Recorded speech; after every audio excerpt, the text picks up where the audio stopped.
कहानी का शीर्षक है अंतर्द्वंद। सिस्टर, मैं घर जा रहा हूँ, कोई इमरजेंसी हो तो मुझे फोन पर बता देना। अगले 3 दिन डॉक्टर कुमार मेरे पेशेंट संभाल लेंगे। मेरी उनसे बात हो चुकी है। और हाँ, शादी में जरूर आना। डॉक्टर गुप्ता ने सिस्टर रुबीना से मुस्कुराते हुए कहा। जरूर सर, मैं शादी में जरूर आऊंगी और आप हॉस्पिटल की बिल्कुल चिंता मत करिएगा, हम सब संभाल लेंगे, सिस्टर रुबीना ने उन्हें आश्वस्त करते हुए कहा। डॉक्टर गुप्ता शहर के जाने माने फिजिशियन हैं। जितने अच्छे डॉक्टर हैं उतने ही बेहतरीन इंसान। मरीज दवाइयों से पहले आधा तो उनके पास आकर ही ठीक हो जाता है।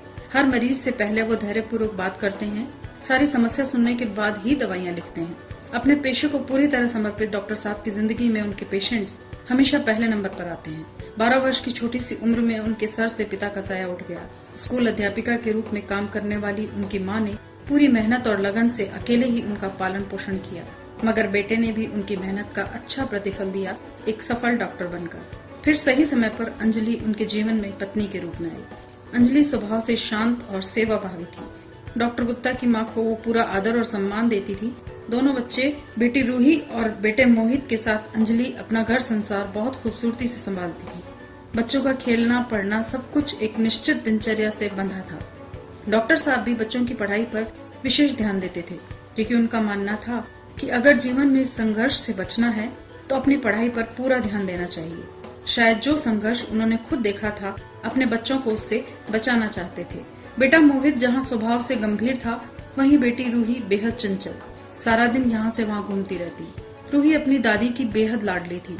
उसका सारा दिन उन्हीं के पास गुजरता। समय के साथ दोनों बच्चे बड़े हो गए। मोहित ने एक बड़ा आर्किटेक्ट बनने का सपना देखा और उसे पूरा करने के लिए इंजीनियरिंग कॉलेज में एडमिशन लिया। वहीं रूही अपने पिता की तरह डॉक्टर बनना चाहती थी। रूही ने जब मेडिकल कॉलेज में एडमिशन लिया तो घर में सब बहुत खुश हुए। एक रात डॉक्टर गुप्ता ने अंजलि को बताया कि आज उन्हें रूही के मेडिकल कॉलेज के एक प्रोफेसर मिले थे। उनका कहना है कि रूही काफी समय से उनकी क्लास में नहीं आ रही है। मगर रूही तो नियम से कॉलेज जा रही है, अंजलि ने डॉक्टर साहब को बताया। यही तो और भी चिंता की बात है। अगर वो रोज कॉलेज आती है तो फिर क्लास में क्यों नहीं होती? डॉक्टर गुप्ता चिंतित होते हुए बोले। अपनी किसी सहेली के साथ होगी, आप चिंता मत करो, मैं सुबह माँ जी से बात करूंगी, वो उससे बात करेंगी। वैसे भी उन्हें रूही का सारा रूटीन पता होता है, अंजलि ने डॉक्टर साहब को आश्वस्त करते हुए कहा, मगर खुद उनकी आंखों से नींद उड़ चुकी थी। अगले दिन सुबह रूही के कॉलेज जाने के बाद अंजलि ने सारी बात माँ जी को बताई तो एक बार की तो उनके चेहरे पर भी चिंता की लकीरें दिखने लगी, मगर खुद को संभालते हुए बोली, तुम दोनों रूही के सामने जाहिर मत करना कि तुम्हें उसके कॉलेज के बारे में पता है, मैं अपने तरीके से बात करूंगी। माँ जी की बातों से अंजलि को थोड़ी राहत महसूस हुई। बुजुर्गों का अनुभव हमेशा बच्चों के काम आता है। घर के बड़े उस घने दरख्त की तरह होते हैं जिनके साए तले पूरा परिवार फलता फूलता है। हमेशा की तरह कॉलेज से आने के बाद रूही अपनी दादी के पास बैठकर बातें करने लगी। माँ जी ने धीरे धीरे सब कुछ पूछना शुरू किया। जो सच सामने आया वो कुछ ऐसा था कि रूही अपने साथ पढ़ने वाली एक लड़की के भाई को पसंद करने लगी है और इन दिनों उसी के प्यार की खुमारी में पढ़ाई बिल्कुल बंद कर रखी है। सारा दिन उस लड़के के साथ ही घूमती है। सब जानने के बाद माँ जी ने रूही को समझाया कि बाहर घूमना अच्छी बात नहीं, तुम उससे कहो कि वो तुमसे मिलने घर आए, इस बहाने घर के सब लोग भी उससे मिल लेंगे। रूही को जरा भी उम्मीद नहीं थी कि दादी इस बात को इतना सहज लेंगी। अगले दिन दीपक उनके घर आया। रूही बहुत खुश थी, मगर दादी की अनुभवी नजरों ने पहचान लिया कि दीपक एक बेहद जिद्दी और घमंडी इंसान है।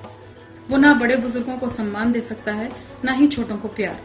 यानी वो किसी भी तरह रूही के योग्य नहीं था। मगर उन्होंने रूही से कुछ नहीं कहा और बाकी घर वालों से भी ऐसा करने को कहा, क्योंकि इस समय रूही पूरी तरह उसके रंग में रंगी है। ऐसे में उसे कुछ भी समझाना बेकार है। अब दीपक का घर में आना जाना लगा ही रहता। घर के लोग ये साफ महसूस करने लगे थे कि रूही भी कभी कभी दीपक की घमंड भरी बातों से चिढ़ जाती। एक दिन बुजुर्गों के बारे में बातचीत के दौरान दीपक चिढ़ते हुए बोला, पुराने जमाने में जैसे वानप्रस्थ होता था, आज के समय में वही वृद्धाश्रम है। इन बूढ़े लोगों को तो वहीं छोड़ आना चाहिए, वरना ये लोग घर में बैठकर फालतू की नुक्ताचीनी करते हैं। इतने गंदे विचार हैं तुम्हारे घर के बड़ों के बारे में, तुम्हें शर्म आनी चाहिए ये सब बोलते हुए। मैं तुम्हें क्या समझती थी और तुम क्या हो? तुम यहाँ से चले जाओ और अब मुझसे मिलने की कोशिश भी मत करना। रूही लगभग चिल्लाते हुए बोली और वहाँ से चली गई। दीपक भी गुस्से में बड़बड़ाता हुआ घर से निकल गया। किसी ने उसे रोकने की कोशिश भी नहीं की। दीपक अब रूही की जिंदगी से पूरी तरह निकल गया था और सभी घर वाले इस बात से बेहद खुश थे। मानो उन्हें कोई मुंह मांगी मुराद मिल गई हो। रूही को जिंदगी ने इतना बड़ा सबक दे दिया था जो उम्र भर लोगों की पहचान करवाने के लिए काफी था। रूही ने एक बार फिर अपने आप को पूरी तरह पढ़ाई में लगा दिया। पढ़ाई पूरी करने के बाद रूही की सगाई डॉक्टर रोहित के साथ खूब धूमधाम से हो गई। कुछ ही दिनों में भीगी पलकों के साथ वो डोली में बैठकर अपने पिता के घर से हंसी खुशी विदा हो गई। डॉक्टर गुप्ता अब चाहते थे कि मोहित का घर भी बस जाए। कई बार कहने पर भी मोहित लगातार मना कर रहा था। वैसे उसका काम अच्छा चल रहा था। शहर के कई बड़े प्रोजेक्ट उसके हाथ में थे। मोहित को शादी के लिए राजी करने की जिम्मेदारी भी माँ जी ने ही ली। बड़े प्यार से उन्होंने मोहित को समझाया और जीते जी पोते की शादी को अपनी आखिरी ख्वाहिश बताकर उसे शादी के लिए तैयार कर ही लिया। अब 2 दिन बाद मोहित की शादी है। सारे घर में रौनक थी। सबसे ज्यादा खुश माँ जी थी। पोती की शादी की खुशी उनके चेहरे से झलक रही थी। आज मोहित का टीका, कल शादी और परसों बहू घर में होगी।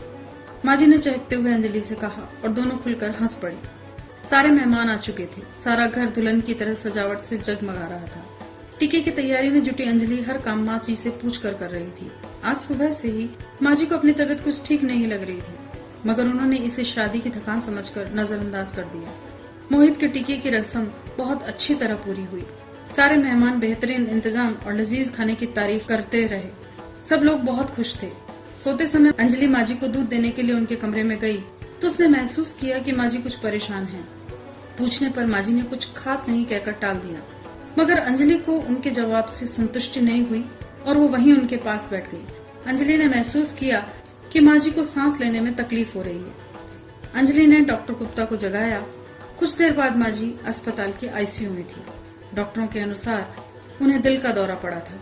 माँ जी पहले से ही दिल की मरीज थी और उन्हें एक अटैक आ चुका था। ये सब डॉक्टर गुप्ता को चिंतित करने के लिए काफी था। डॉक्टर गुप्ता अपनी माँ को शीशे के दरवाजे के पीछे से देख रहे थे। भगवान ने उन्हें कड़ी परीक्षा में डाल दिया था। एक तरफ सेहरा बांधने को तैयार उनका बेटा और दूसरी तरफ बिस्तर पर लेटी उनकी माँ। बेटे के रूप में उन्हें अपना कर्तव्य निभाना है तो पिता होने का उत्तरदायित्व भी उन्हें बुला रहा है।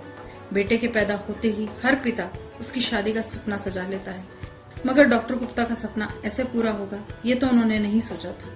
पिता और पुत्र दोनों के बीच का अंतर्द्वंद सारी रात चलता रहा। डॉक्टर गुप्ता के दोनों बेहद करीबी रिश्ते अलग अलग अपनत्व मांग रहे थे और उन्हें दोनों जगह अपना सर्वश्रेष्ठ देना था। सुबह होने तक डॉक्टर साहब और अंजलि इस शादी को टालने का निश्चय कर चुके थे।